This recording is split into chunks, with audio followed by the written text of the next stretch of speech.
This episode of the Troxel Podcast is made possible with support from ArchIT. Are you tired of standard IT services that miss the mark? Choose ArchIT for specialized, proactive IT management, BIM support, and robust data security tailored for architects. Whether you're a team of 10 or a growing firm of 50 plus, ArchIT understands the architecture industry and will empower your unique creative vision to enable you to do your best work. Embrace a technology team that enhances, not hinders, your design process. Visit getarchit.com for your free IT assessment and start transforming your firm and your tech experience today. That's getarchit.com. Welcome to the Troxel Podcast. I'm Evan Troxel. Phil Reed is back on today's show to share his insights from his unique career at the intersection of architecture and technology, which has spanned his history with Autodesk, his role in reshaping digital practice through Revit and Enscape, and his leadership in fostering collaborative innovation through events like the AEC Acoustics Unconferences. Today's conversation, which was once again recorded live and in person with Phil in the United Lounge at the Denver airport, just like we did last year, dives into leveraging AI for meaningful work, the importance of curiosity and play in professional development, building personas for better communication and storytelling, rethinking architectural documentation workflows, the evolving role of BIM managers, integrating empathy into design processes, the transformative power of constraints, and how AI is reshaping client engagement, education, and personal creativity in architecture.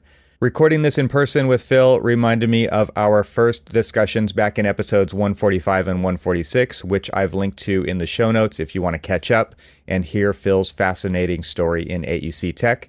And before we get into today's conversation, I would very much appreciate your support of this podcast if it's one of your favorites, by subscribing wherever you watch or listen, and please leave a review either on Apple Podcasts or Spotify. You can also support the mission by becoming a paid member at trxl.co. Just click the join button in the lower right-hand corner. And if you'd like to receive emails when episodes are published with all of the links and other information as they come out, sign up for that by becoming either a free or paid member at trxl.co. This was a great conversation with Phil, and I've got a bunch of follow-up links in the show notes to hold you over until the next episode of the podcast comes out, which will start up again in January of 2025. So be sure to check those out. They are in your podcast app if you're a paid member, or if you're a free member, you can find them at trxl.co. So now, without further ado, I bring you my wide-ranging conversation with the one and only Phil Reed to close out the Troxel Podcast for 2024.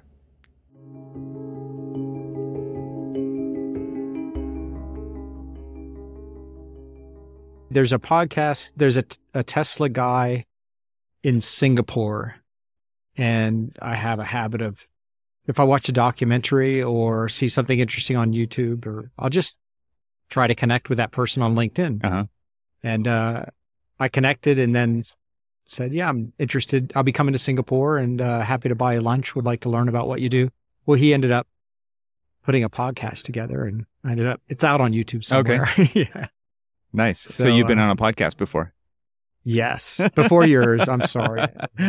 And yeah, but he talked about the cars, and then we talked about investing in Tesla and why I thought it was a good investment. And then we went out and met the president of the Tesla Club in Singapore. It's not a very big place. You could drive around the island in about an hour. But he had severely modified his car with electric openers, and his screen would swivel and all this kind of stuff. And they had prepared light shows, and it was great. Nice. Yeah, so, yes. Yeah, My son bought Tesla stock, and it's up $200 a share from when he bought it. Yeah. He's pretty thrilled. Yep. He's like, he bought 10 shares or something. He's very happy. Perfect. Yep. And yeah, when I bought, so the Model Y, and I've never had a new car. We bought a new minivan, I think around 2004. But never had a new car, bought a new Model Y Performance. And it's, when you buy a used car, you just pay for it. So I never had a car payment. Right. And so I thought, nope, the car is going to devalue. but the stock might go up. So I took the money that I would have paid for the car in cash and just put it into Tesla stock. And that was in around the middle of April, which just was fortuitous. And I think it's because of the ecosystem that they have. It's not just it's not a car. It's an iPad with wheels. Yeah. And so that ecosystem as we were chatting before, instead of hiring just a bunch of developers to try to figure out full self-driving, he's effectively crowdsourced full self-driving with how people behave when they drive. Mm-hmm. And that's a pretty interesting ecosystem. So the car that you don't drive, probably talked about this last time, the TV you don't watch, the phone you don't answer, those are usually orders of magnitude, very successful technologies. We started, I think. Yeah. Okay. Yeah. Little did we know. We're back where we were last time. That's right. Yeah. Tell people. Yeah. Where are we? Gate 44, Concourse B, Denver. Denver Airport. That's right. Yeah, but this way we get breakfast and lunch and we get to chat about all kinds of things. In person. Yeah. Yeah. In person. Well, thank you for that. That's an important part of it. Otherwise, it feels transactional or something. So you talked about that in terms of leverage, right? And I just think that's kind of interesting when you put that in the context of our industry too, right? Like looking for places where there's opportunities to use that leverage that were maybe unforeseen. Or do you think that was all planned out in advance, this whole idea of crowdsourcing training and then being able to use that to help build this infrastructure that really has... To me, like the analogy I think of is like the overnight 10-year-long success, right? It's like the overnight success that actually took. Oh, it looks obvious years. now. Yeah, right. And it's like, well, no, it wasn't obvious back then. It was a bet, and it paid off. But there's lots of bets that didn't pay off too. No, the idea that in the future we'll just use everybody to program our technologies, like that just sounds too. That's absurd. That's an absurd idea, right? But in a way, that's what they did. They built the infrastructure that trained the system. So the infrastructure in terms of physical electrification, you got to be able to charge. So I think that's why they've been successful. And yesterday was GM's announcement that they're going to get out of the commercial automation driving business. So Tesla stock has shot up a bit more today, right? It's like $415 a share. And I think in April it was $450 a share. But I don't think it's because he's making cars. I think it's because they're creating an ecosystem for people that don't want to or don't have to drive. Mm-hmm.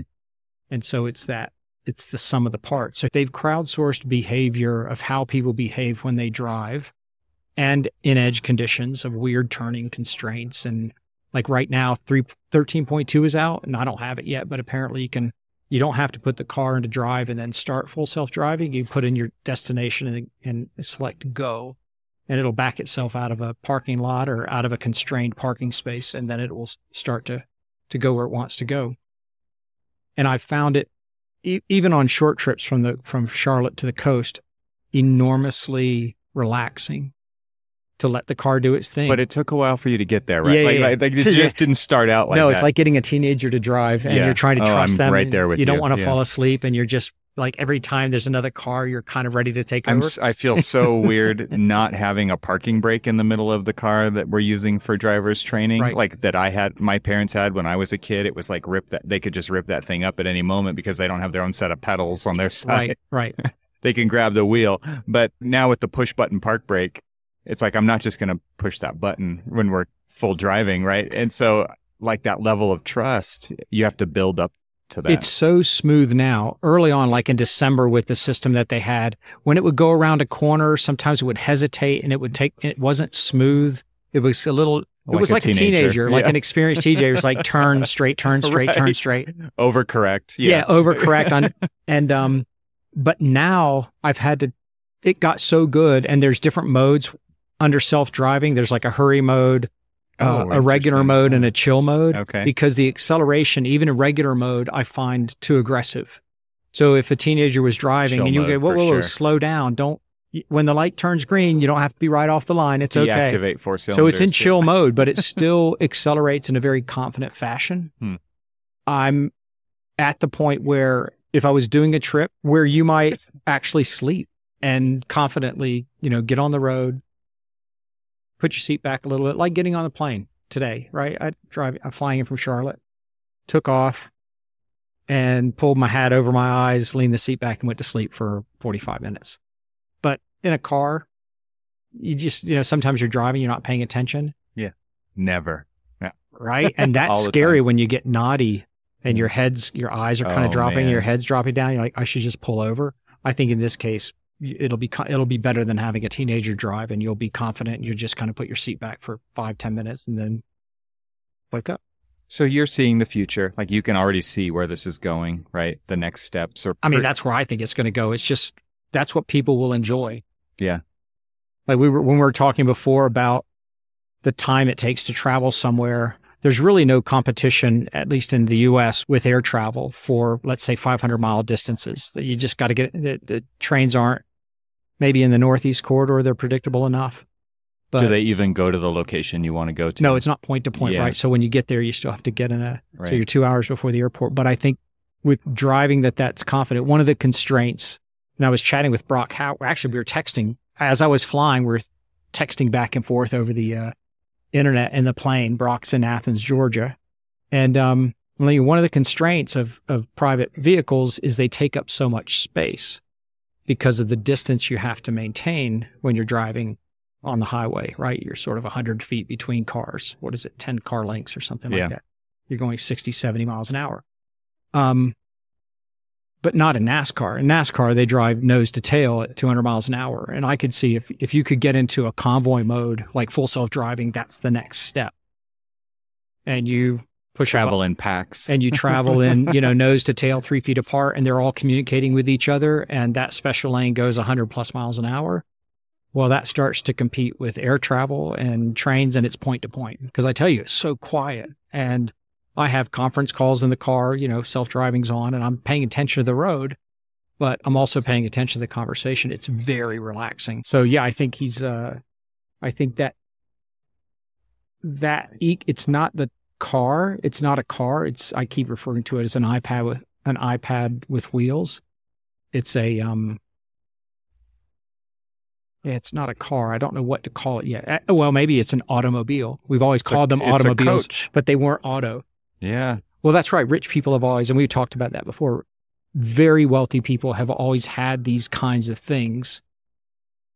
The car that drives itself, but it was a chauffeur, or the person that wrote things down for you, which was the stenographer or the scribe, or your entertainment was the jester, right? Yeah, and the king that would have the advisor.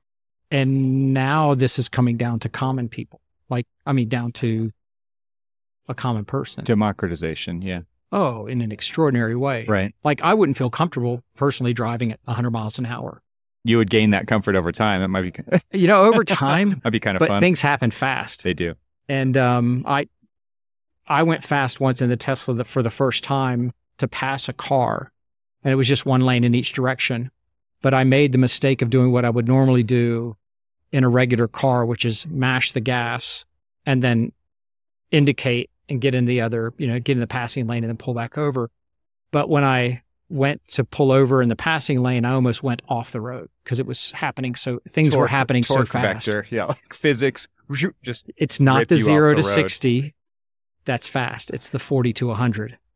It's the same 3 seconds. And so you have to learn to go slow. And in a regular aspirated car, easy, yeah. Yeah, because things happen so quickly.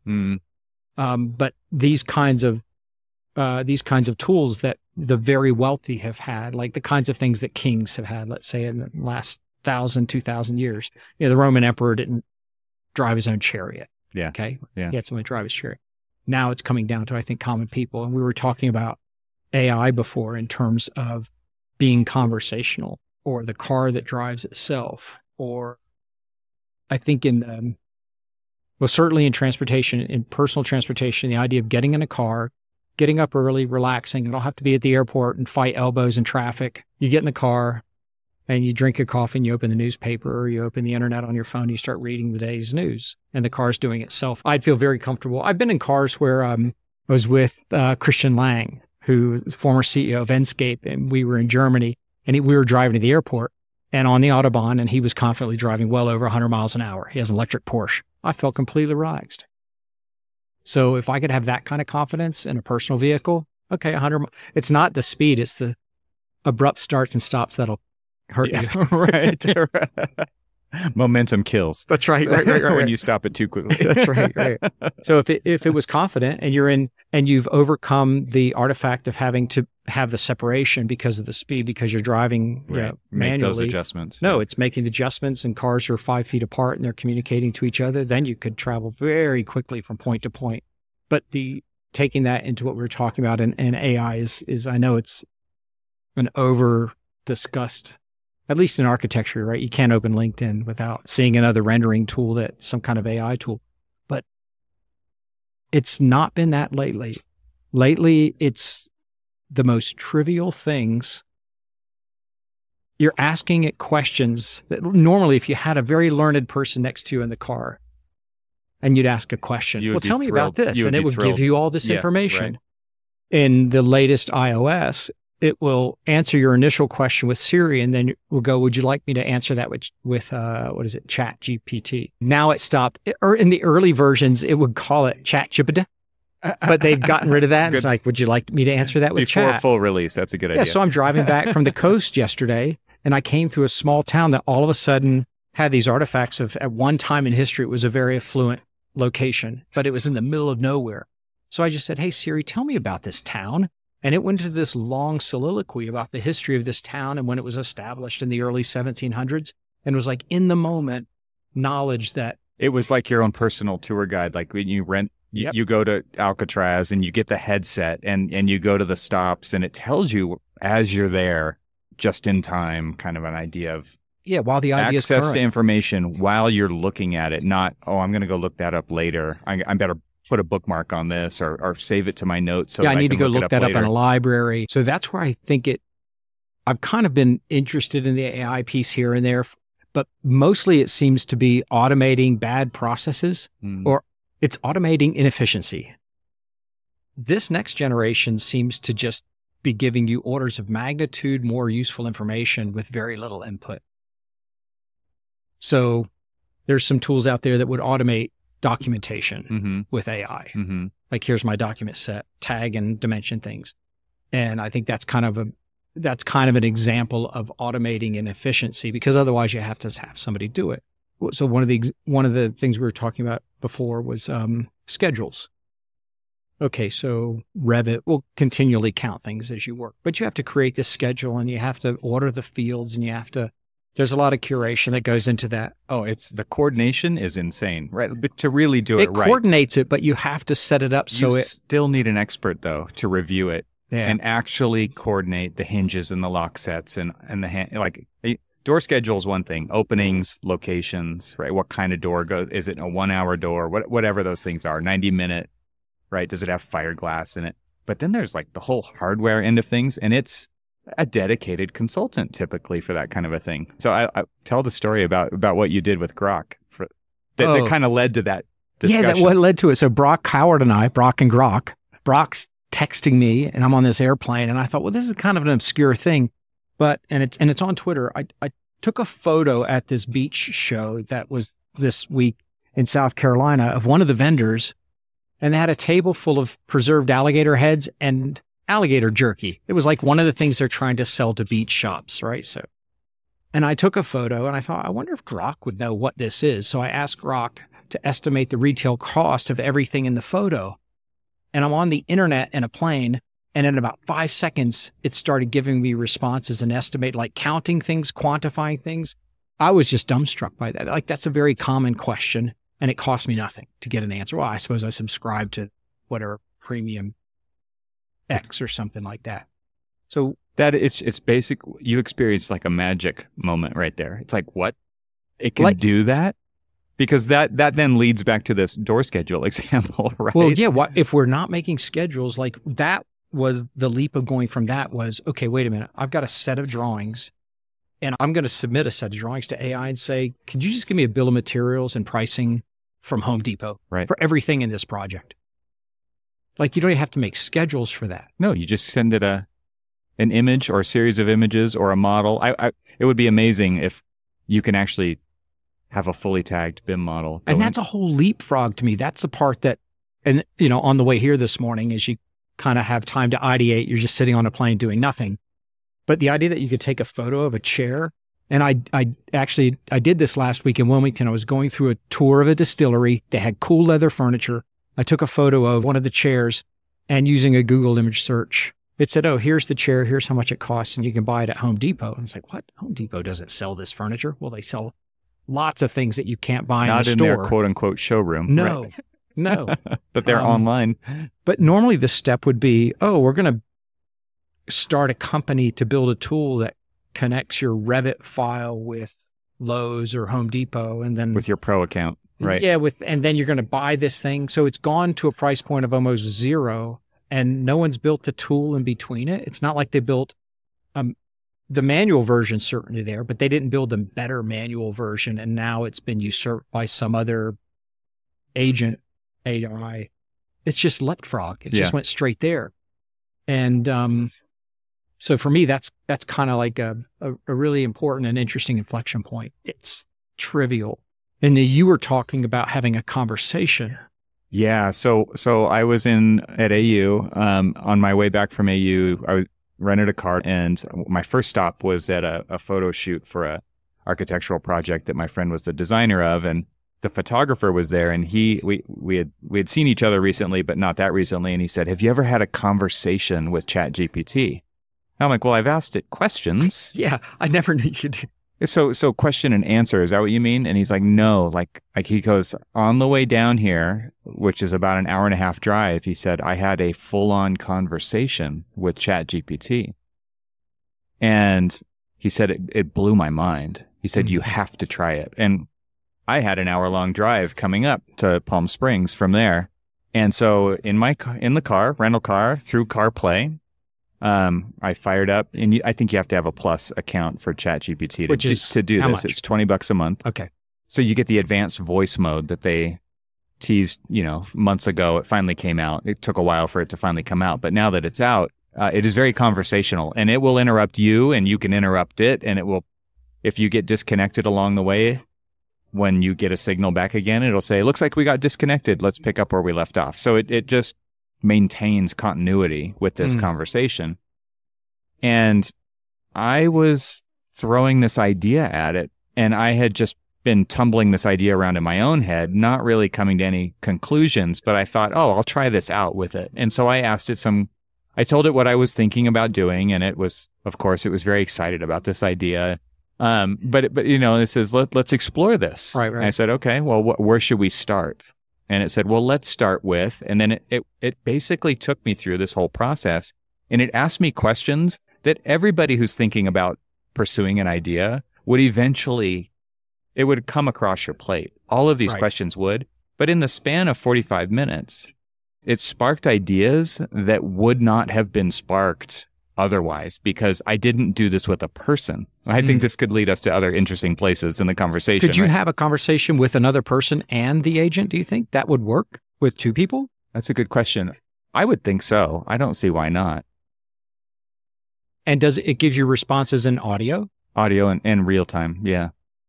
We should do another one of these where it's running a full podcast. Yeah. That would be interesting. We would probably want a quieter location to do that. I didn't think about that this morning when I woke up. Right. Let's do a podcast with an agent. With an agent, yeah. So it asked me questions, and it forced me to think about things. And you don't even feel confident in your answer, right? Because it's spur of the moment. It's just whatever is there you have to work with. And of course, you could say, let me think about that for a little bit and I'll get back to you. I assume you could do that. But I tried to just stay in the moment, and I tried to do the best I could with what it was asking of me. Was it hard to be present when you were having this conversation? Or? No, it was a normal conversation. It would be like... You didn't have to suspend disbelief. You're just like... It would be like being on this podcast. And I went into it with the expectation that it was going to blow my mind, right? Because my friend had kind of prompted me with that. And I thought, okay, I'm here for this.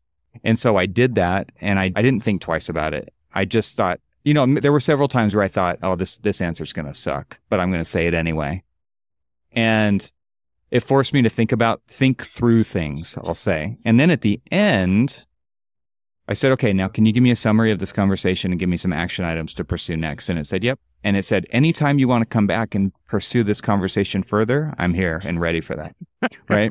And because of the way ChatGPT works, right, it's got every query that you've asked it is a separate entry. And so you can go back and pick up on any one of those threads and continue it on. And this is no different. This is just one of those threads. And so they're each in their own little buckets. And so you really could have as many of these different threads, and they're not really going to cross-pollinate with each other. Right. Maybe you wanted to at some point. This is not like a Google image. This is not like a Google search from 20 years ago. Not at all.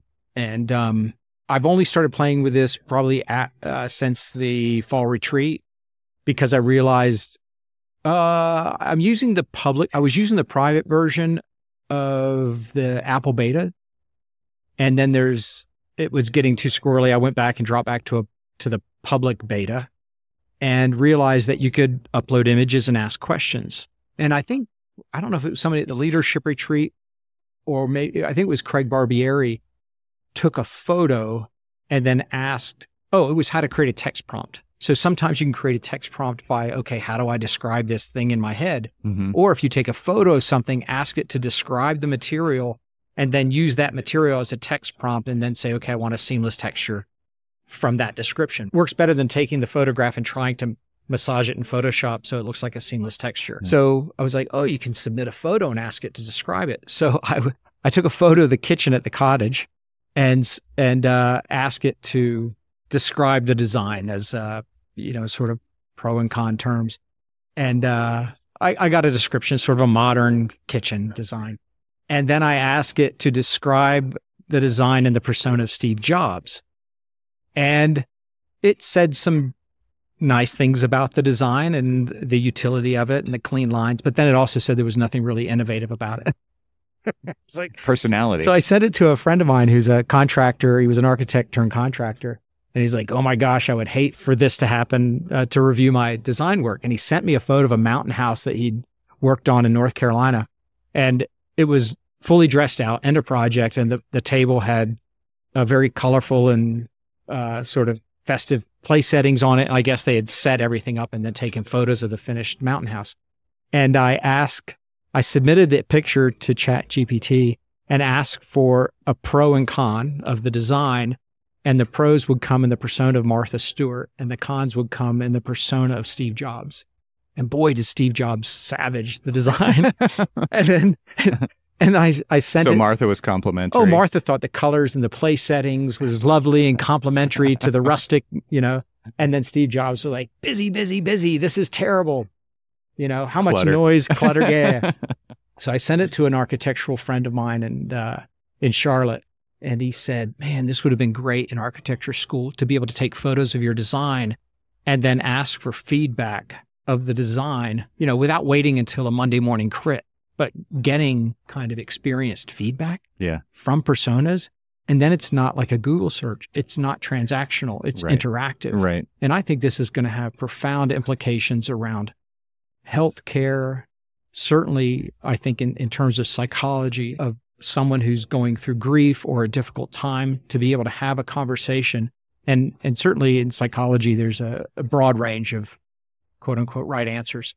I like a psychologist author named Viktor Frankl. If you want to look up a book called Man's Search for Meaning, he was a psychologist and ended up not fleeing Germany when he could have before the war, and then ended up in Auschwitz and survived, and then wrote about what kept him wanting to live. And then later on, he created a style of counseling called logotherapy. So I have a sort of an affection to that style of I don't know what you call it, psychologist. Mm-hmm. So to be able to have a conversation in the moment when you're troubled by something, but you want the responses to be in the persona of Viktor Frankl or St. Augustine. Or within the context of their kind of because that's their framework. That's if you could really talk to him now. I think in a simplification, you're talking to a carbon-based version of AI. That's Viktor Frankl. Well, he's passed. You can't, and he certainly doesn't scale. Viktor, if he were alive, he could talk to one person at a time for 55 minutes, and so imagine any modern day psychologist that you would have an affinity for. What would this person say about this particular issue? Or I would like to talk to a persona of this person. And because history is certainly full of philosophers, to be able to talk about a modern stressful issue with the persona of Marcus Aurelius in context with his meditations, like, to me, that's profound. And you can still talk to other people. Yeah. But how it's going to impact. But you might have to wait, like you said, until next Wednesday. Yeah, next Thursday. And it's $300 an hour. And, right. Yep. And I think generally speaking, men don't like to talk about, we like to solve problems. And so we tend not to talk about the things that are troubling us because they're unsolvable in the moment. Yeah. There's not one right answer. So being able to talk to someone or something in a way that it's reflective, it's in the moment, so it's very needs-based, and the price point is zero. So how do you think this impacts, it sounds stupid to even say, how does this impact AEC? Like, so one of the things that I do want to bring it back to that context for the podcast, but at the same time, it's... Is it too constrained? It sounds trite. It just sounds like, oh, really? We're going to talk about this. But the ideas are that you're talking about schedules, right? You're talking about mundane stuff that we're still literally showing up to fight with every single day, and getting wrong, and making a lot of mistakes. And I think about how long it took to even transition from drafts people to CAD managers to BIM managers or technicians. And now, like, to me, it seems like, well, BIM managers is old. Like, that's tired. What's wired, right? AI managers. Like, why don't firms why aren't they, like, you're seeing, going back to the Tesla example, like, you see the future. You can taste it, right? It's right there. And it's so I'm obvious so ready to sleep in the car. It's so obvious that this is going to happen in some time frame that you can't not expect it to happen. And yet, I mean, the same thing goes for a lot of things, right? In AEC and in tech. And we are, we are so slow to adopt this stuff, right? I think some of it is, so a lot of times working with customers or just other people, you don't know, there's so many good ways to do things. There's so many products of function as you design. Like you can say the stairs can't go here because of a functional reason, but there's so many great places to put the stairs. But the customer is going to have a particular affinity towards how things are arranged. And I think one of the areas that's not been explored with regard to AI is the idea of this client's persona, of using your client's persona as you're designing in the moment to kind of reflect and interact with the design with some confidence that when you do meet every other week, you're going to be on a vector that's correct. And there's a couple of tools, not that they don't create client personas, but they create potentially customer or employee personas. And I mentioned it to you before. It's called Humantic AI, and it plugs into Twitter, and it plugs into the same subscription plugs into Twitter, and it plugs into LinkedIn, and it will scrape someone's profile, and based on their LinkedIn profile, it will give you a vector based upon how they will respond if you're trying to sell them something or if you're trying to employ them. So basically, you're trying to convince them to change their behavior or to behave in a certain way, right? I want you to spend money, and so I've used that with great success, Humantic AI. Now, the bigger step of talking with a persona to critique or to give feedback or to have a conversation in the moment about a certain design direction that you could go. It's how many times have we worked for a couple of weeks and you have to come up with options. 2 steps forward, 1 step back. Yeah. And then you meet with the customer and you have to change direction again, or there's, or you want to work with or confidence, and the customer can't meet with you every afternoon. It's their time is constrained. Or maybe they want to and you can't. So, and the persona could be not just, one customer, but say you're designing a residence for an entire family. How will the family respond to this? Yeah. You're going to get how much will it cost and what does it look like? Those kinds of impacts to AI, I think, will be profound. Like just being able to interact with a persona of someone with some confidence. Try it sometime. Take a photo of a space and ask it to describe the space and critique the space in the persona of someone alive or dead. And I don't know if the answers are completely correct, but they seem to be on vector. And it's just curious. If I gave you an assignment and said, entertaining, if nothing else. Yeah. Evan, write a description of this space and critique it as if you were Martha Stewart. It's a fun thought experiment for sure. Yeah. For sure. And so that part of it, I think from an education standpoint, from a business standpoint, being able to interact with a persona, a client's persona, or even if you knew the people that were going to be on a jury and you could take all of their personas and then you create a feedback loop that's totally proactive, right? Because you're not waiting for that event to actually happen. And you might go in there in a better position. I would hope you would go into it. I wonder if architecture firms employ psychologists to try to predict how the jury is going to respond to a design.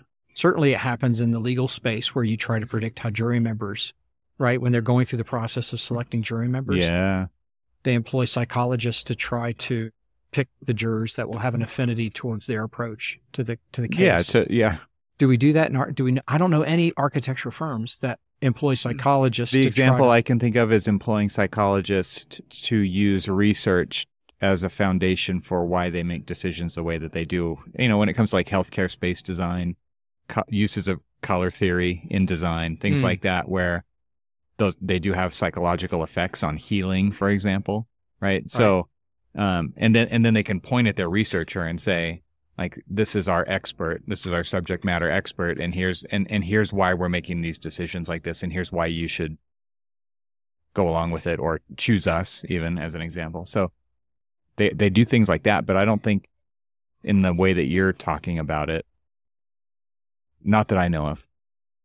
Yeah, like create personas of everyone that's going to be on the jury, and what subtle sociological, psychological, philosophical. You're making a business case, right? You're talking about winning to understand work. The customer. Yeah. Yep. Yeah. So check out Humantic AI and then use it on yourself. I think the free version, you could do a couple of test runs, and then it's like trivially expensive. It's not expensive at all. So you did that? You did that on yourself? And if someone was trying to sell something to me, or if they were trying to employ me, and some of the edge conditions around employment were whether or not the person if they would respond to a job opening that was aspirational and ill-defined, or did they need to have very specific definitions with what would be the metrics for their success in the job. And some people you can say, hey, just come on board. It's going to be great. We'll figure it out. We don't know what we're going to do. You're going to help us figure it out. And that's very aspirational. And some people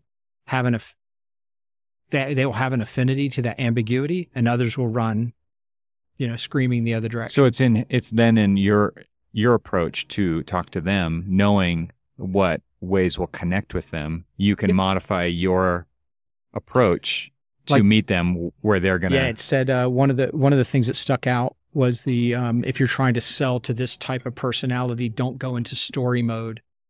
Deal with facts and figures and how their competition is using it to get ahead, and they'll want to know data. And even it will tell you in sort of if you're sales pitching to someone, don't expect a decision. That person's not going to make a decision. They're going to have to go back to their company and build consensus. It'll be a long sales cycle. And it's scraping this from their LinkedIn profile. So let's go back to the leadership retreat and your roundtables. You went to it. How was it? Well, before we talk about what it was like, what did you do we did that already on the podcast when Adam and you were here. But here's what I want to talk about. We talked about BIM managers not being they're really technically oriented, right? Not just BIM managers, but people on the tech side of architecture being really technically oriented, maybe not used to leading teams, right? Right. And that's a big transition. That's a huge threshold of change for a lot of people. You're dealing with emotions instead of facts. Right. But then plugging this context in with this humanized tool that you're talking about, right? And knowing your audience, right? Because this is about communication style and approach to get the desired outcome that you're looking for. So there's a Right. business case for that. But there's also, to me, this is about like internal projects as it is about winning outside work. Or Right.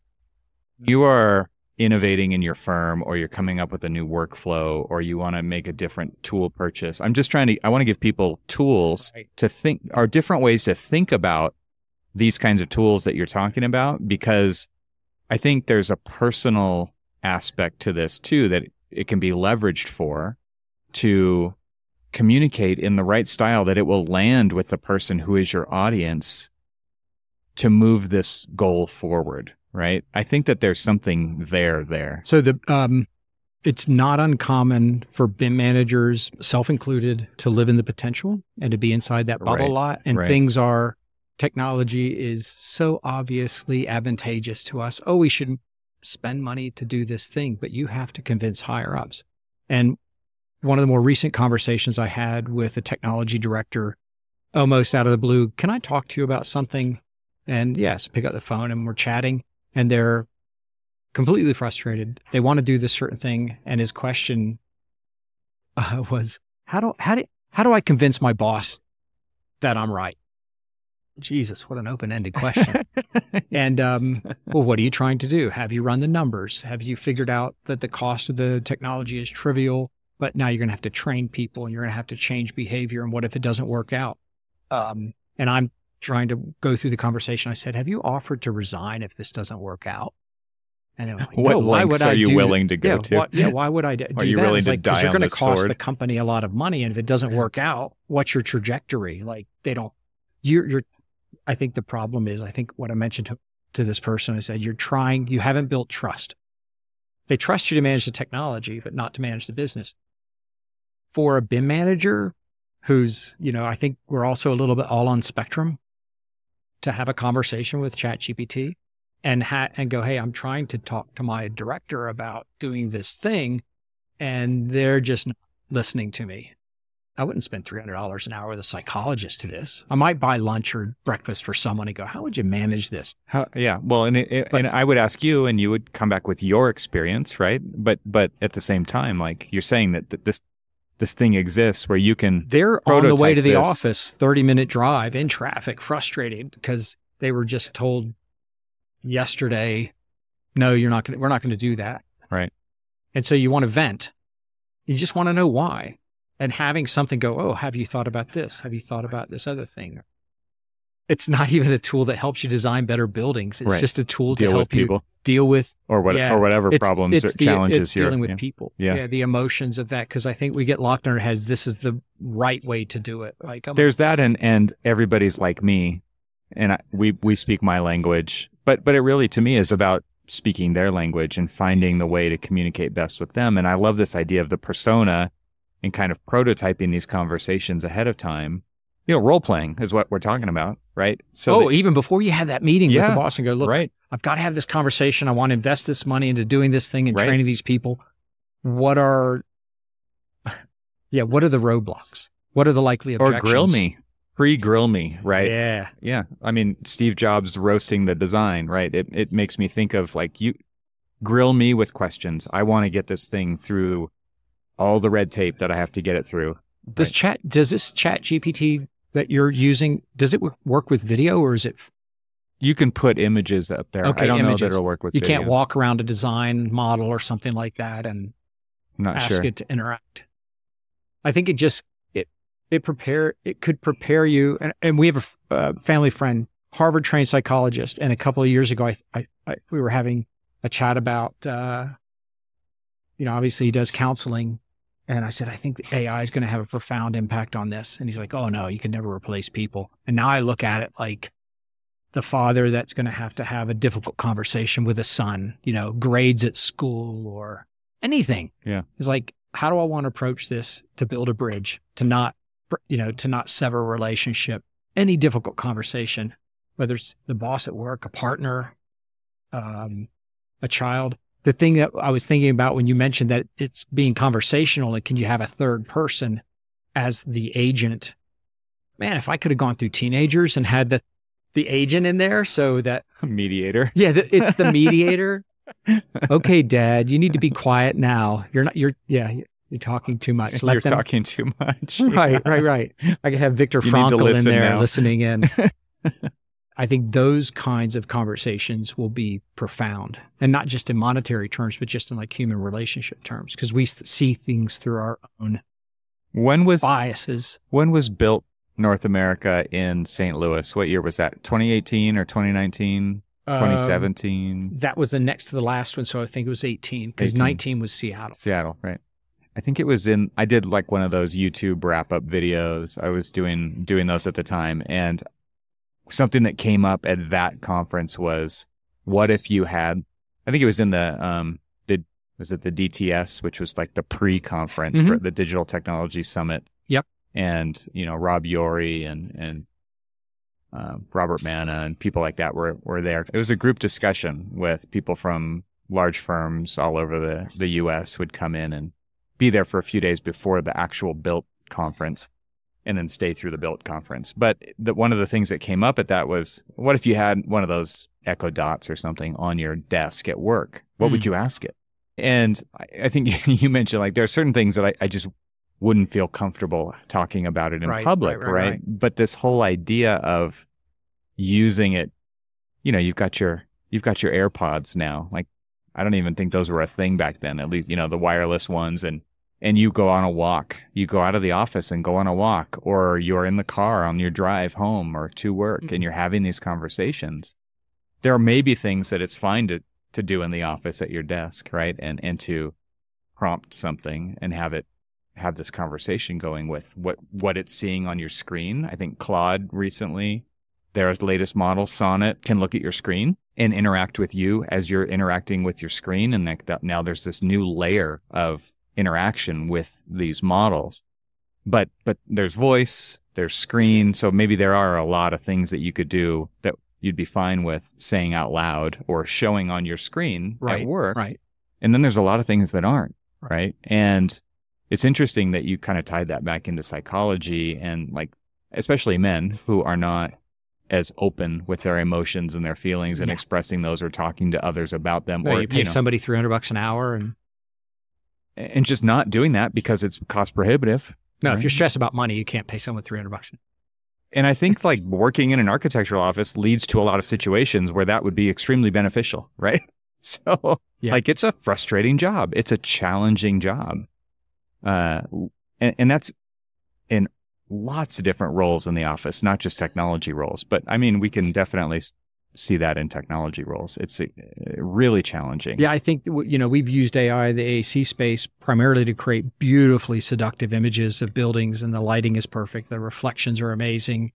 And, from text prompts and a little bit of graphics, little massing or sketching. Some kind of rudimentary underlay. Images. But that's just, I think we're just scratching the surface. We're doing the thing that appeals to us as, it's the eye candy, right? We're visual people.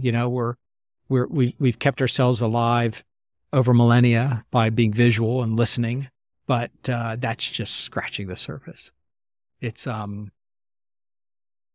far more profound. Well, and that even, scratching the surface, to me, it's like, it's the lure, it's the carrot, and it's not even the thing we should be really focused on, right? It's a distraction. Well, there's an enormity of execution that has to take place. If you're talking about in terms of manufacturing and leverage, I think everything in a way is every job is kind of a manufacturing role. You're turning something of a lower value into a higher value. So you're turning raw materials into tennis shoes or tires. You're turning electricity into drawings, instructions to build a building. And we are still doing. So there's a lot of automation that occurs and has developed in the last 20, 25 years, where you can move a door in a plan and it moves in the elevation and it moves in the schedule. It's called building information modeling. Right. Phil, have you heard of it?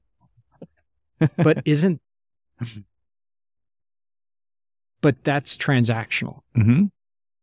It's not a conversation where you're just staring at the blank piece of paper and going, this doesn't really work. Like, give me some ideas here. Which normally you'd call someone over who has a lot of experience. You would say, "Hey, I need some fresh eyes on this. Can you look? Yeah. Can you look at this and tell me if I'm crazy?" And you lay down some trace and Right. kind of look at it a different way. Yeah. I think that kind of interaction is what's going to be really profound. At school, at university, like having a minor in psychology and a master's degree in architecture, or maybe having an undergraduate degree in architecture and a master's degree in psychology. Because ultimately I think what we're trying to do in business is persuade. Absolutely. And how you persuade depends on the person that you're trying to persuade. It's not one. There's no approach. one way to do it. No. Yeah. Right. Yeah. There's so many ways to do things. And what will appeal based on that person's understanding of how that space is going to be used, commercial space or a private space, the aspiration of what that building and investment is how it's going to perform. Like being able to interact with a persona at that level, I think is just, it's profound. We don't have. So you feel like that's leverage to build those skills. Well, if you're building a firm because those now, are you extremely don't have valuable skills.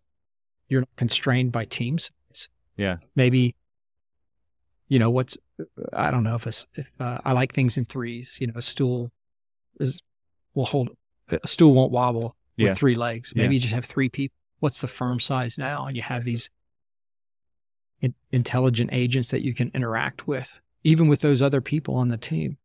But how you will pursue work, propose work, win work, execute work, bill for work. These are tasks that people have to manually do. And to be honest, they're not always interesting all the time. Like chasing money is not interesting to some. Well, you become a specialist in that. Right. This is how large firms operate, right? You're specialists in all those roles. I think these agents will be the specialists that you need on demand. Or they can be if people are willing to leverage them. Look, even the conversation when the customer's not paying you, having a conversation first about this customer that's not paying me, how would you approach that? Well, you would write your draft. And some customers are going to be very transactional, and you're going to say, I'm going to come and I need to be paid today. And others it may be a different appeal. A negotiation. Yeah. Right. Because if you're impatient and you just escalate right away, get frustrated, go, okay, look, well, if I have to get a lawyer, I will. If you're a hammer, every problem looks like a nail. That's not the win. Right. So using these kind of agent feedback loops, having the conversation before the conversation, I think that's the profound part. We haven't touched the surface of that yet. We're just using it to make pictures right now. We're not using it to create personas. I mean, and the technology exists right now to do this.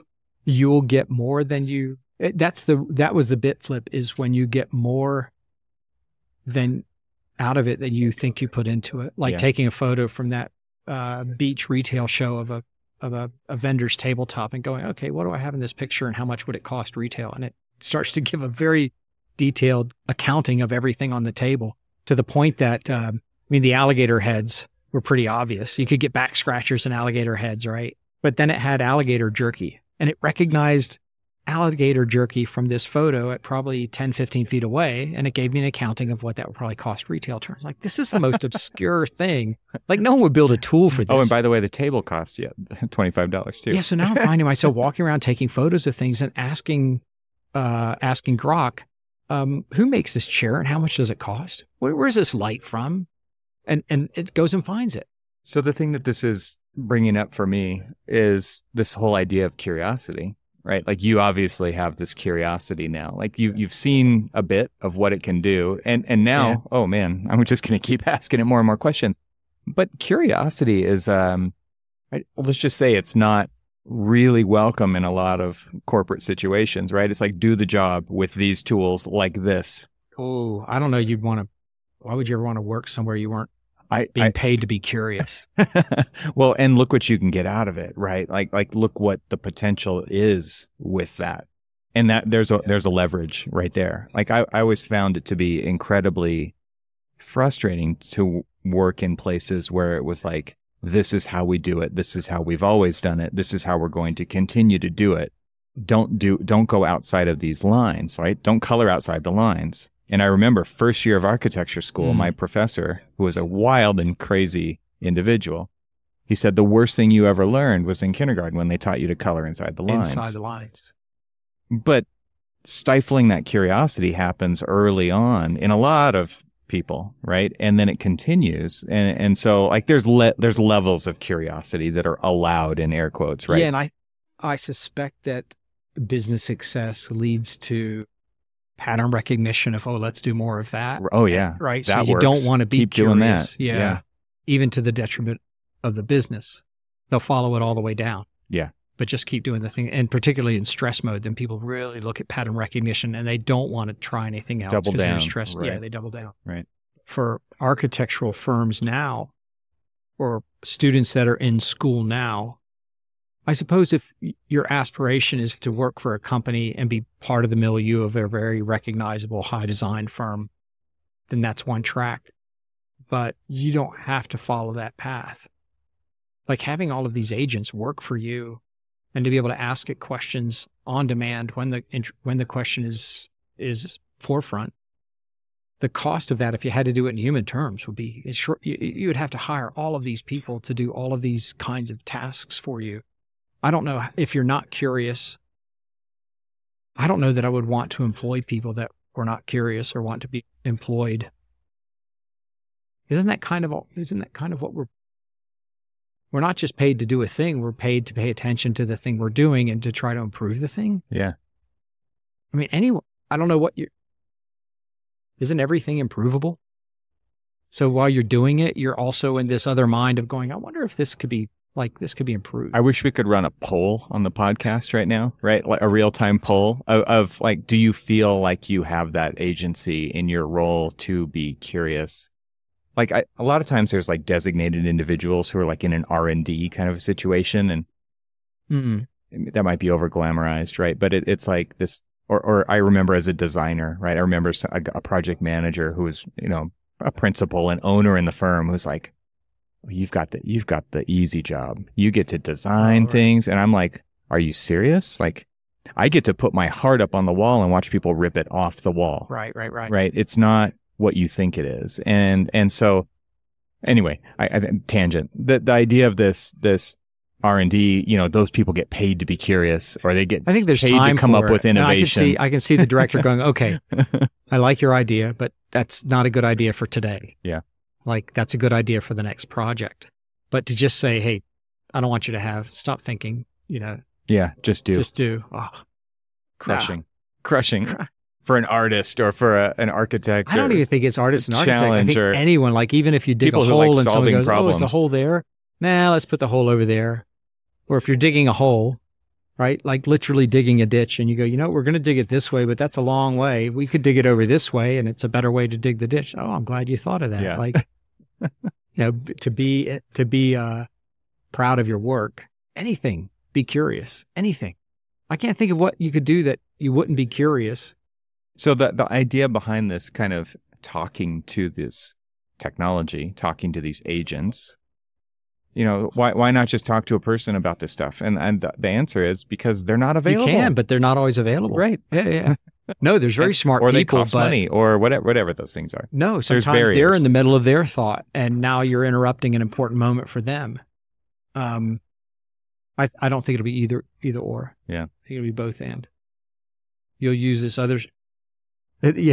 You mentioned that the agent was so optimistic about your idea, right? Yeah, you do get that artifact sometimes. What a wonderful idea. Oh, yeah. Let's think about that.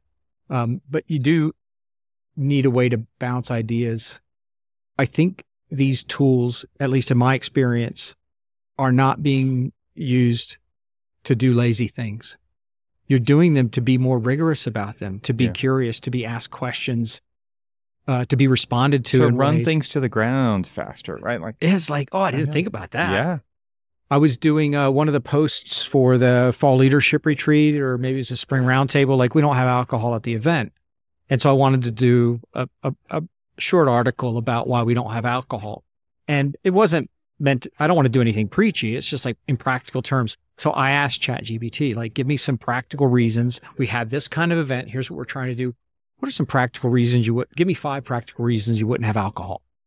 And out of those 5, I got 3 good ones. I think I ended up combining 2 into 1. I was like, oh, these are good reasons. You know, they're nothing to do with moral authority. It's just like, okay, we have water sports and we have ski boats and e-foils. And yeah, you don't want to risk people drinking and being, you know, You have involved in water alligators. sports. So. We saw them on the river, but none in the lake. So yeah, there's, you know, to be thoughtful, to be in the moment, to be aware of what you're saying and thinking. Okay, those are good reasons why we don't have alcohol. It just avoids complexity. I still had to kind of curate the final selection, but I asked the tool, like a room full of people, hey, give me some ideas. Like you're just ideating. And I think that part of the creation process. Don't you do that anyway? Don't you go through it at everything, even if you make it, right? You do, you but sometimes, you know, there's that mental block at first. You're just trying to get absolutely, a vector. Yeah. And it's very good at getting that initial vector. Yeah. And then giving you ideas that you wouldn't have thought of. I think even for myself, if I had got myself in a quiet place and thought about it, I wouldn't have thought about that angle. Yeah. Yep.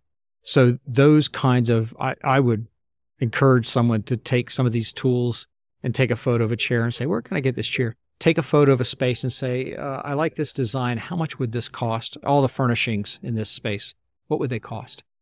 Like it will recognize brands of tables and chairs and soft furnishings and wall fixtures. It will recognize all of that and give you a list. So it takes us a lot of time to design to get to the point where the customer might say, I don't like it. But if we can do that quicker and have these quicker iterative steps and we're confident that we're on vector, I think the clients will be happier.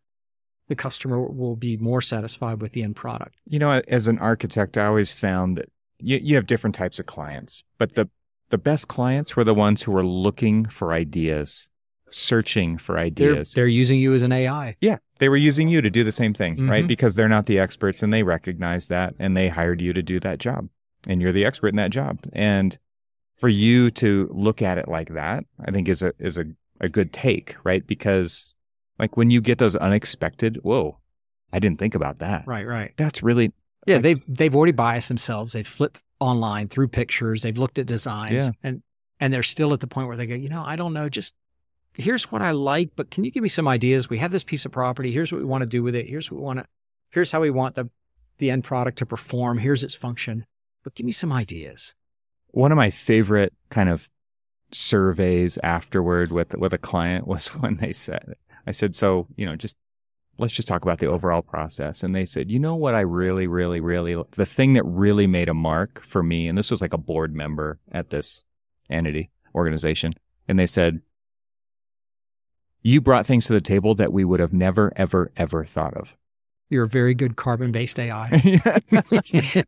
But that's what you wanted, something unexpected. Those are the kind of jobs I want to work on. Right. And I don't want to work on the kinds of jobs where it's like, I have all the answers, number one. I want it to be interactive, but I also want it to go somewhere where neither one of us thought it would go. That's what happens in the conversation so many times. I think I have an idea and I chat with Adam about the idea. And at the end of the conversation, we end up with another idea that neither of us anticipated that we're both interested in. And I think that's another important artifact of having these conversations as opposed to the transactions, when you can re-ask the question and, okay, why do you say that? And dig deeper. What do you mean by that? Yeah, you end up with an idea that turns into a very interesting opportunity. It's surprising. Yeah.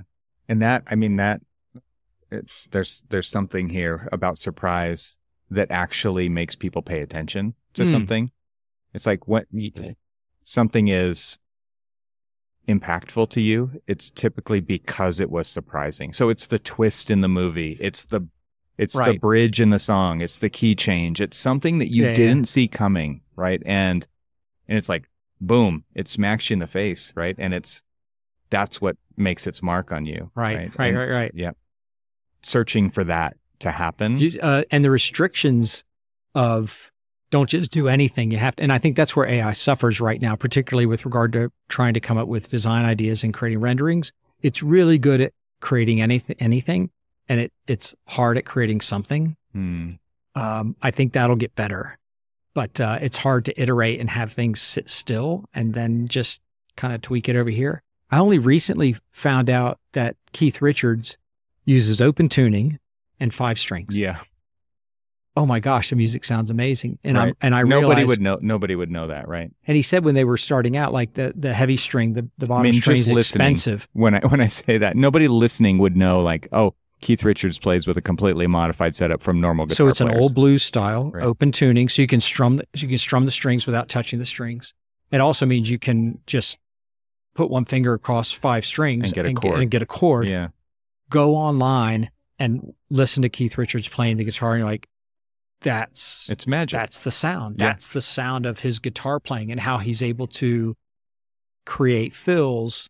The songs that they're known for would not have been possible without that, without the restriction of that tuning style. And I think he said it was an artifact of, you can do open tuning with 6 strings, Yeah. but they were broke and the bottom string's expensive. So he's like, yeah, forget it. We'll just play without that one. And But yeah, it's like, and it's even like- a guitar it's like company an art. created a 5-string guitar, which he played with for a number of years in the late 70s or 80s. But it was a 5-string guitar and he would open tune it. just for him. I mean, And but listen then to them anybody could buy play it. carefully. The concert in, it's called Shine a Light. It was a documentary film. Martin Scorsese filmed it in the, it's at the Beacon Theater in New York. And if you listen to Keith playing, there's a lot of fumbling. Like there's a whole bunch of other musicians playing at the same time. He's just doing fills and little pieces, but it's amazing. It's like orchestrated music. There's these little pieces of magic happening. I don't know that it's a completely recognizable sound once you hear it. And it was the product of restriction and function. Yeah.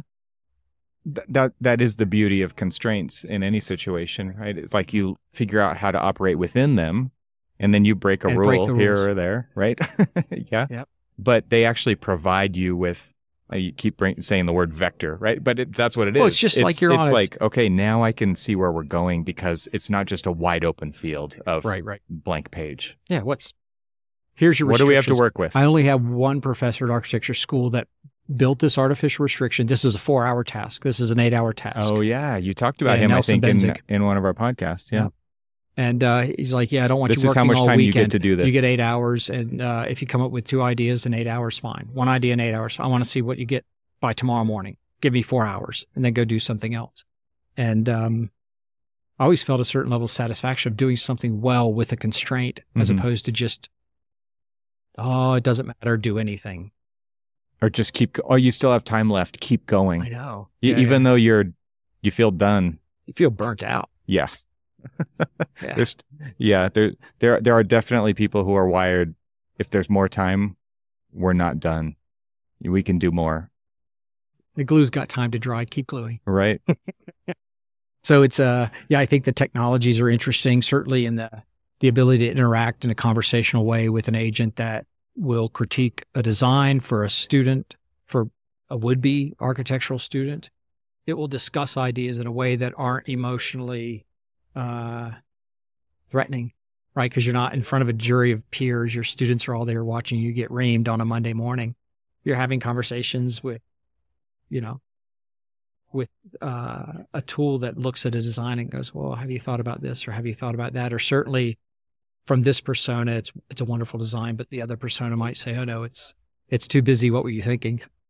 So this idea of curiosity, but also flexing that muscle and actually playing, like I like to frame it under the play, right? You play with these things so that you learn what works, what doesn't work, how it's changing over time.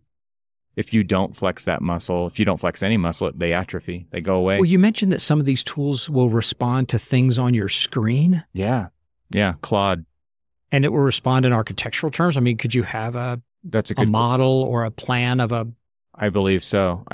Yeah. And so the company is Anthropic and their model is called Claude, and they have different versions of Claude for different, different structures and stuff. But one of the modes of their app will look at your screen. So I would look at a mode that does the thing that when you go, could I have another set of eyes? And they take out the trace and lay it over and start doing sketching. Right. But this mode lays this'll digital actually- trace on your screen and No. goes, well, have you thought Well- about what if you move this over here, move that over here? It's looking at what you're doing on your screen. So I think the idea is like it will actually act like an agent on your behalf at some point. Maybe it does that now, but it's like I'm clicking this button in this interface, It means this, right? And it could walk you through things. It could be like a helper, but it could also potentially, I think, do things for you. I think there's a lot of empathy that occurs in good design where you're in that mode of sort of plan view, but you're, analytically, but you're also trying to imagine how it will be experienced. Yeah.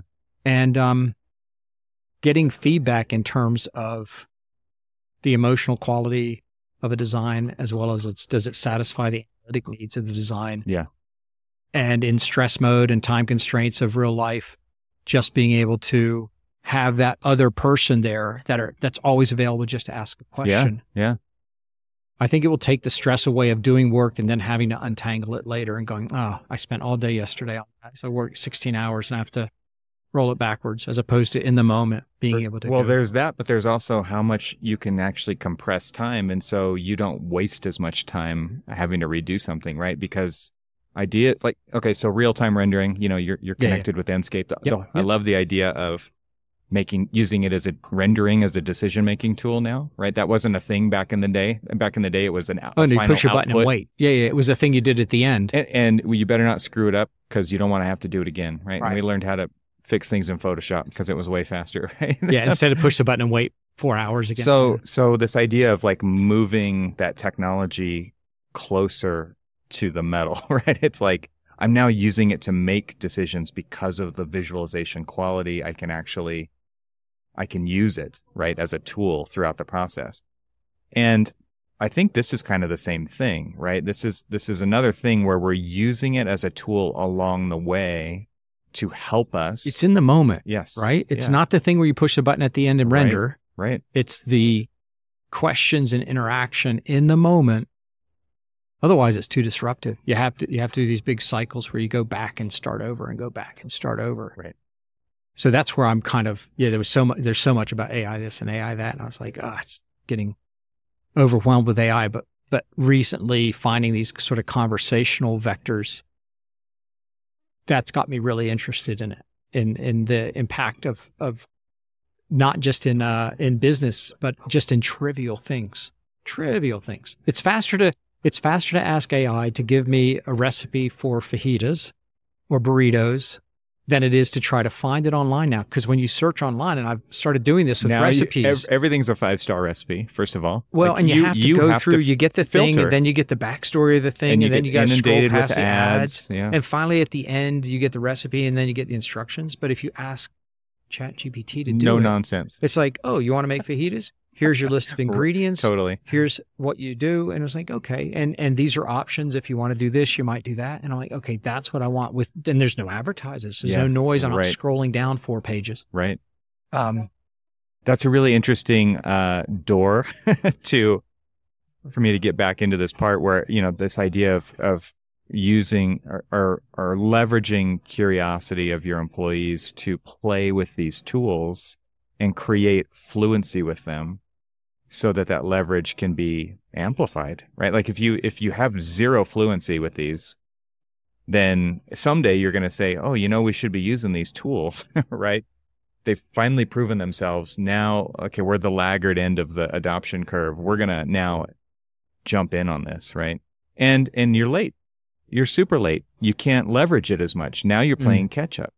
And so with your clients, with people that you're talking to out there, are you seeing this kind of attitude of leverage and playfulness and fluency, or is it very much stand back and watch? No, some of it's still a little transactional. It's very, the ideation that creates an image that sort of convinces a customer. We use this tool for that. Yeah. So I was talking with an architect, and I think it was at AU, and they're winning work by doing simple sketches or massing models of lobby atrium spaces, and then they're asking, I think it's Midjourney, they're describing a text prompt, and then in the style of a particular well-known architecture and then firm, using that and underlay. they're using that to generate an image, and then they're using those images to win work, and then they execute the work. But they're naming other firms by name,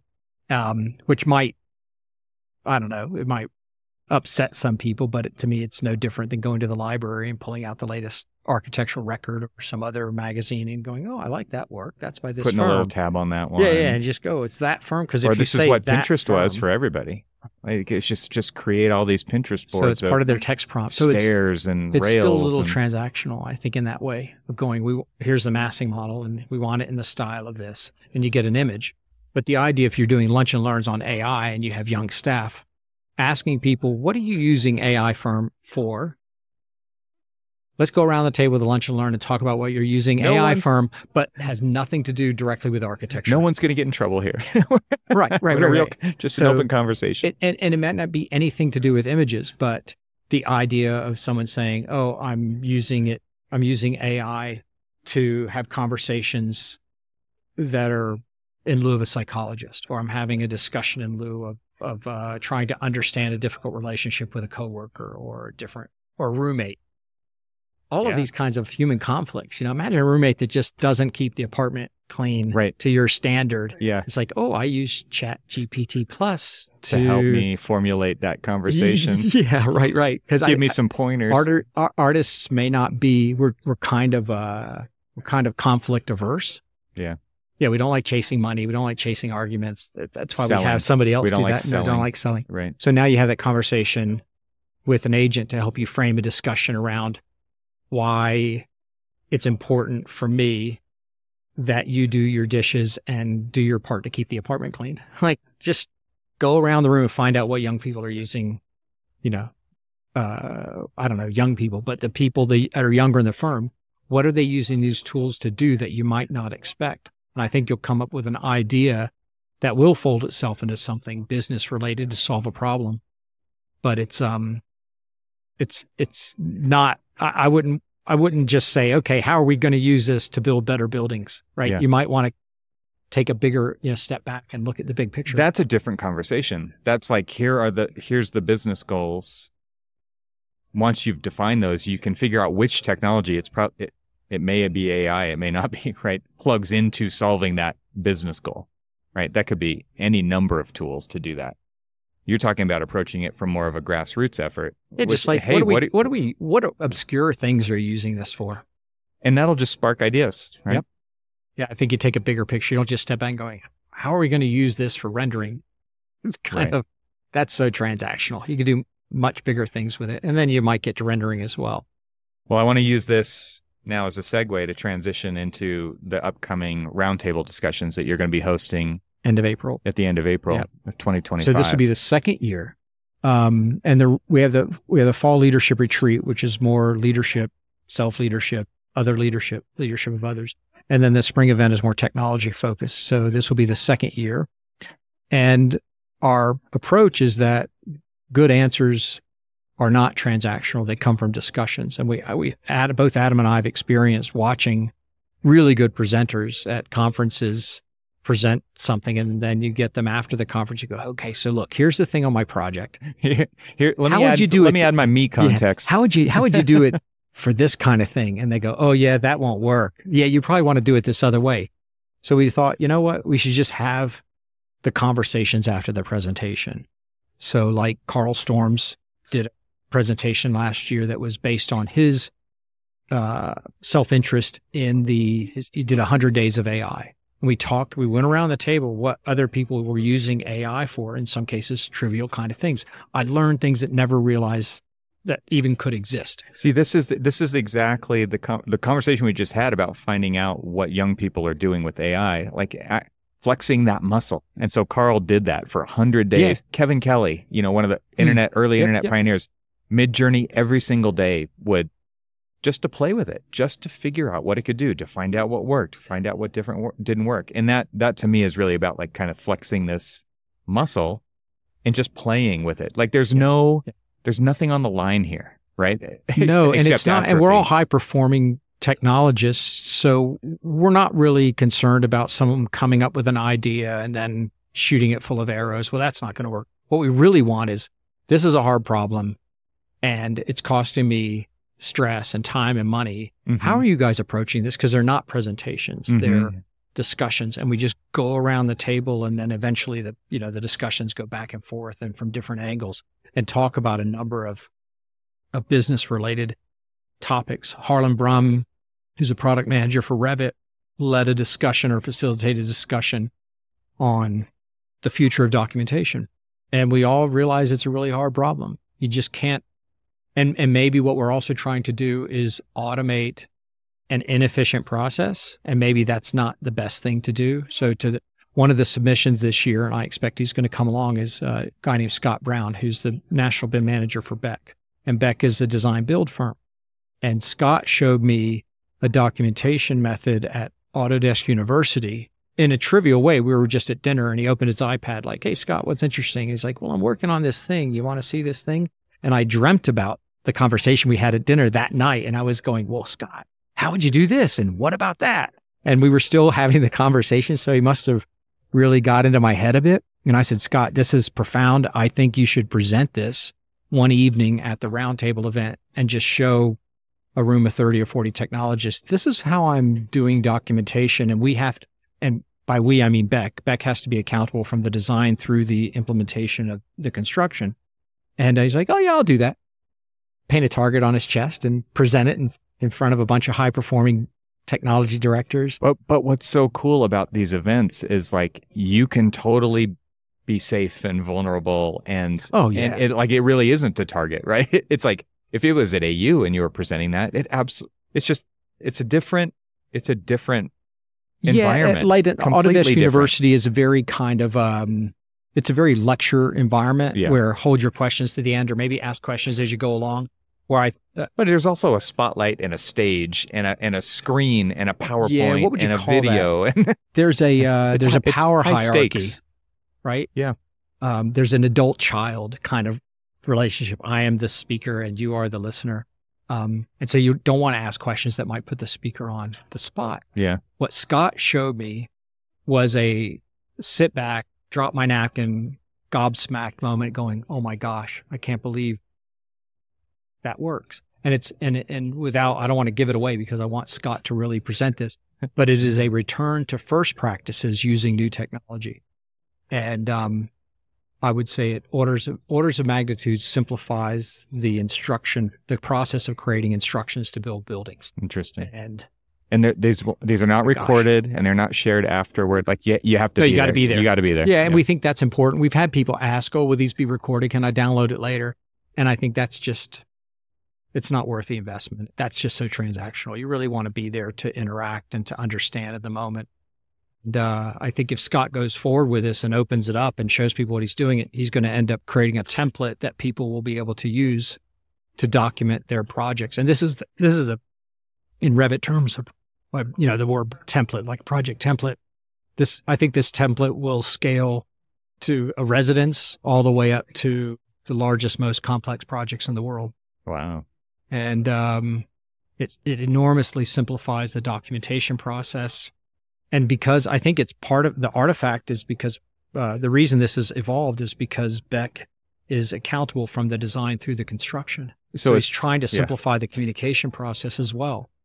So I think what we've used technology for was to create a more efficient way of making drawings, which has resulted in this incredibly complex method of naming and enumerating sheets and where the sheets go in the set, and hundreds and hundreds of sheets of drawings for not complex buildings, but it's an artifact of how drawings have evolved. And Scott's just gone right back to first practices. With politics, with there's so much else kind of muddying that, right?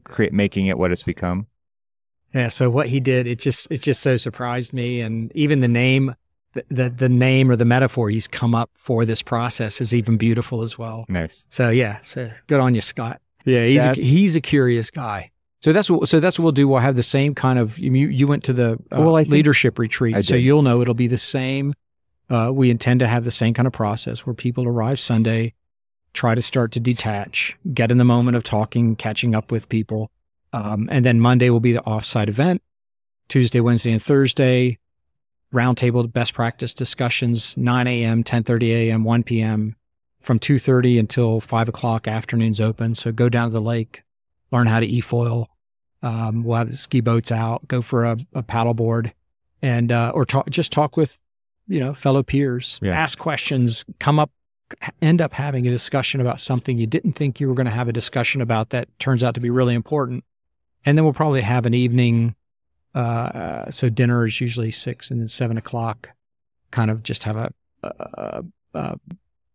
it's all informal, but have an informal discussion about an idea. And that's where I would like Scott to present this. Because I think it's going to take a longer discussion. We don't want to be constrained by, okay, this is the 9 we got to do this next thing, 10:30 a.m. Yeah, no, thing. it's just like, wow, okay, let's talk about see it. where this goes. Yeah. Yeah. Okay, now we're going to go out to the fire. We're going to go out to the campfire out by the lake, and we'll keep talking about it, after he's had. So we don't have PowerPoint presentations, but I think for this, we might end up having a projector and a screen. So you can or show a TV and a big to look big at. TV and a screen. And Scott goes, so that's what I've been thinking about. So the other thing about the event is I don't know if Adam and I have been too clever about this, but we got excited about the idea of theming the event, and we're looking for submissions of facilitate discussions around the theme of better storytelling through technology. But I don't know if that's, and Adam and I are going to talk about it again this week. Have we constrained it too much or put a form around it that people go, I don't know if my idea about this topic or discussion is really about better storytelling. Maybe I shouldn't submit it. So maybe we need to pull back from that and go, no. If you have something that you want to discuss with a room of other, best practice leaders and people who think deeply about the technology and how it's implemented about any topic that is important. Curiosities. It's curiosity. Then you should submit that topic. I mean, the thing just about get it out there. This audience, I think, is that they are the people who tinker, right? We tinker with stuff because we build tools, we design things. Like you chase your curiosities. In the 90s, it was like everybody learned how to code a website by hand, right? There was no, you couldn't do a course back then. It was like, you just had to figure it out. You view source and you copy and paste and you would figure it out, right? Right. But there's new versions of that, like what you're saying Scott's doing, right? It was like something led to something else and it led him down this path. And I'm sure he never saw that coming, but everybody's got something. Everybody has that story. And it's like, what's the current version of that story for you? Do you think a group of 20 to 40 people would be the right audience for you to throw it out there and then see what comes back? Like, to me, it is not transactional. It's not that one way. Here's my idea. Take forth and go forth and prosper. It's not that. It's like, oh, well, what about this? Oh, have you thought about it like this? And you're going to get out of it probably more than you even put into it. Right. And so there's, so like labeling it under the idea of storytelling, people may not think that they have a good enough story, but everybody definitely has a story. Like if we said better communication through technology, because sometimes as technologists, we get excited about the artifact of the technology and really what is the implication of it, or how do you use it well? You can use technology to do lazy things, right? But what I think Scott has done, and I could even be in my own bubble right now, because I mean, I tend not to get surprised a lot. I think I got surprised at Revit. I got surprised at SketchUp. I got surprised at Enscape. I got surprised at cars that drive themselves, right? That's over a 20-year period, like 4 or 5 things surprised me technology wise. Oh, and I saw what Scott was working on. I'm like, this is beautiful. And I really want him to show this to a group of 30, 40 people and just have them go, oh my gosh, like, could we do this? Could we do that? And that could be a spark that I think does profoundly improve the process of creating instructions to build buildings. Cool. Yeah. He's a great guy. Yeah. So if anyone's out there, that the topic is better storytelling through technology, or that's the theme. Yeah. If we've been too clever about that, just ignore it and just propose a really great discussion. Yeah. Something that's led by your curiosity. And what's the, I mean, there's a date coming up, but how does it work with proposing these? I think, so you have to have a date, a deadline somewhere. So we're looking around the 27th of December is the deadline for submissions. And then registration will start the first week of January. There's only over 3 days. It's 9 to 12 discussion sessions. Yeah. So we can go through those pretty quickly. We don't have to create a big committee. It'll be Adam, me, and maybe a couple others just go through them and discuss them and pick them.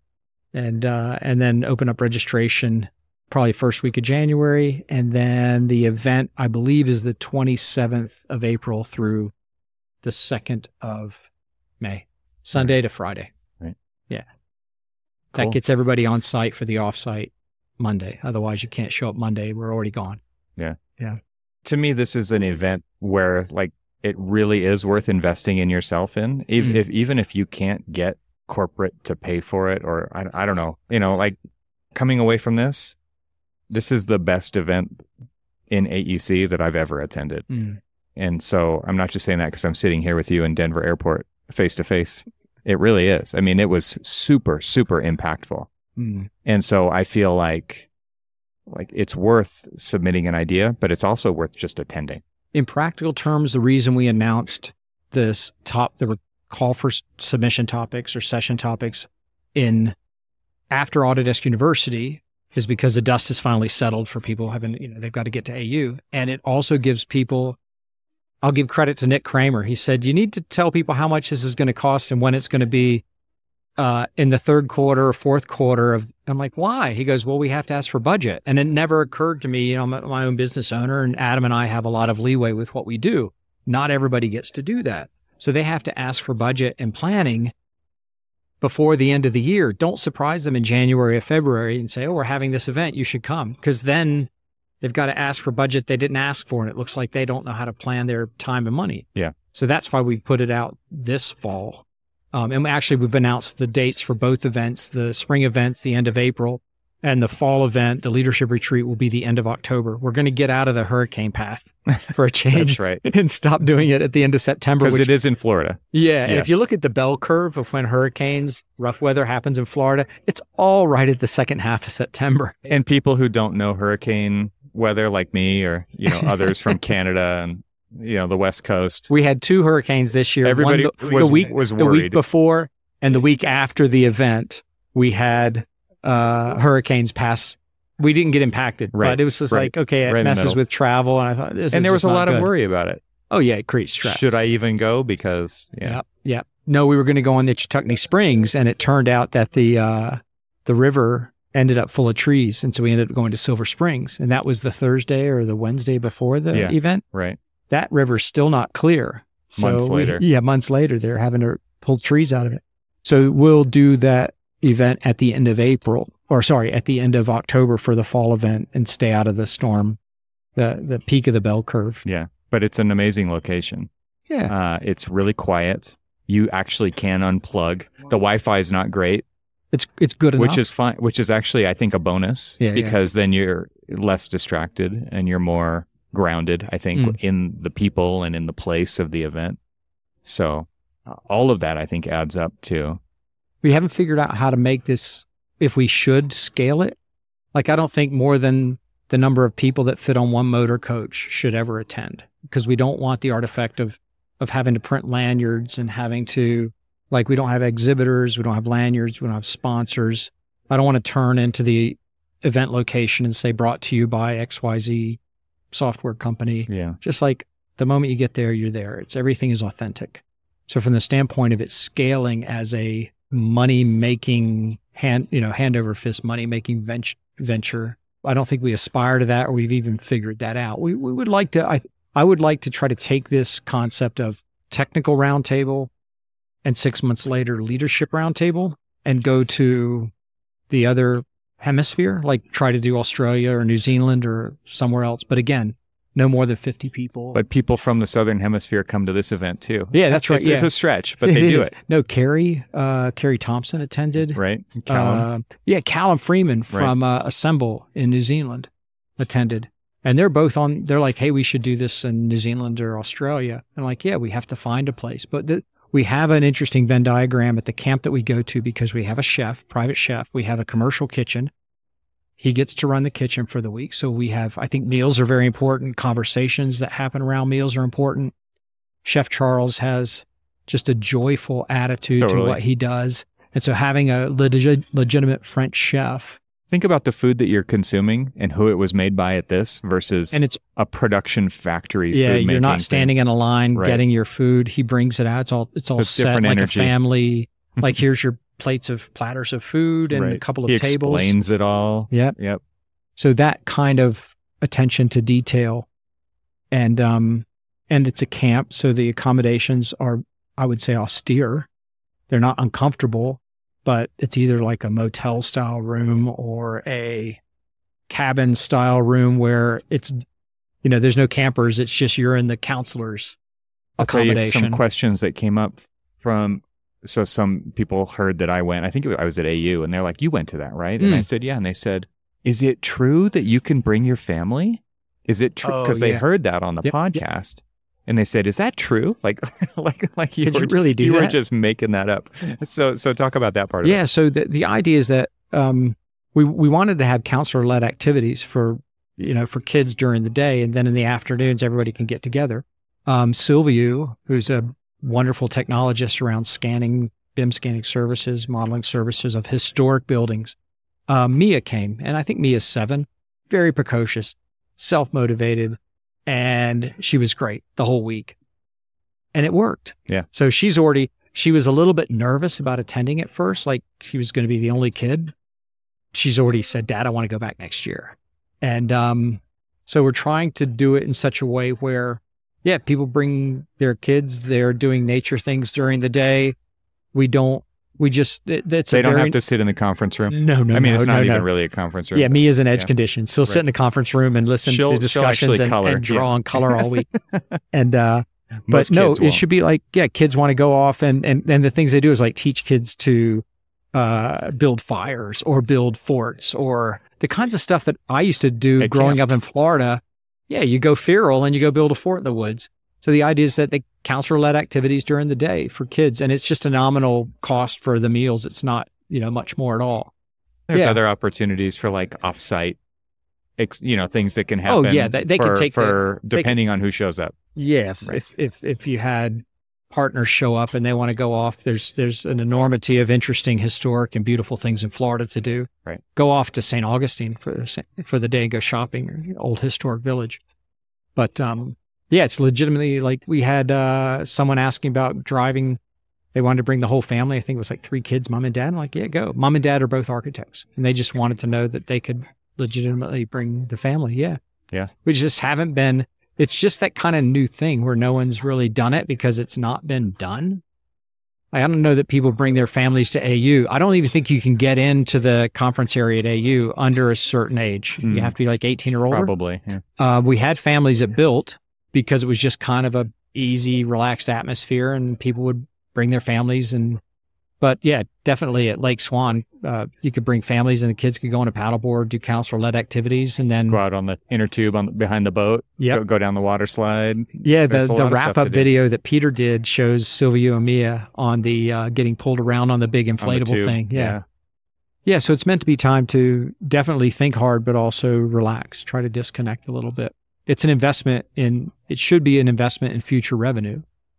But I think the best way to get there is by having conversations, not by sitting in a room and just being fed presentations all the time in a transactional way. And I think it's, again, this is one of those things. And you can have both. I'm not saying the other one, like the Autodesk University kind of approach where you do have sort of audience and presenter kind of format. That's legitimate. This is very participatory and contributory, right? And in the just the natural way that it works. And to me, like, again, just reinforcing, it was impactful. It was professionally impactful. It was personally impactful. I built relationships with people who I'd never met before there.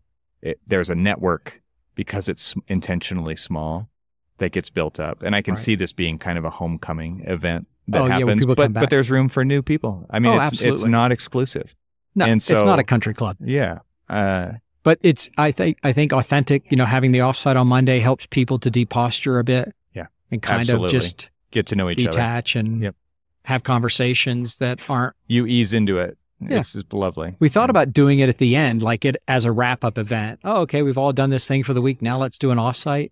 And I think it was Henry, give him credit with this idea of deposturing and doing it at the beginning to help people kind of relax and feel more open and feel authentic, and then go into the event. And that's proved itself out. Yeah.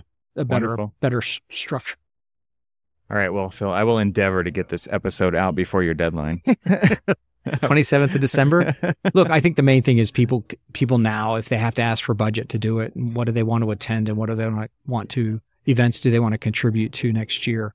Now, at least it could be, they have advanced knowledge, which to our detriment, we haven't done that in the past. We should have. So now we're letting people know, and we're letting people know in Q4 instead of Q1. Cool. Yeah. Awesome. Thanks, Evan.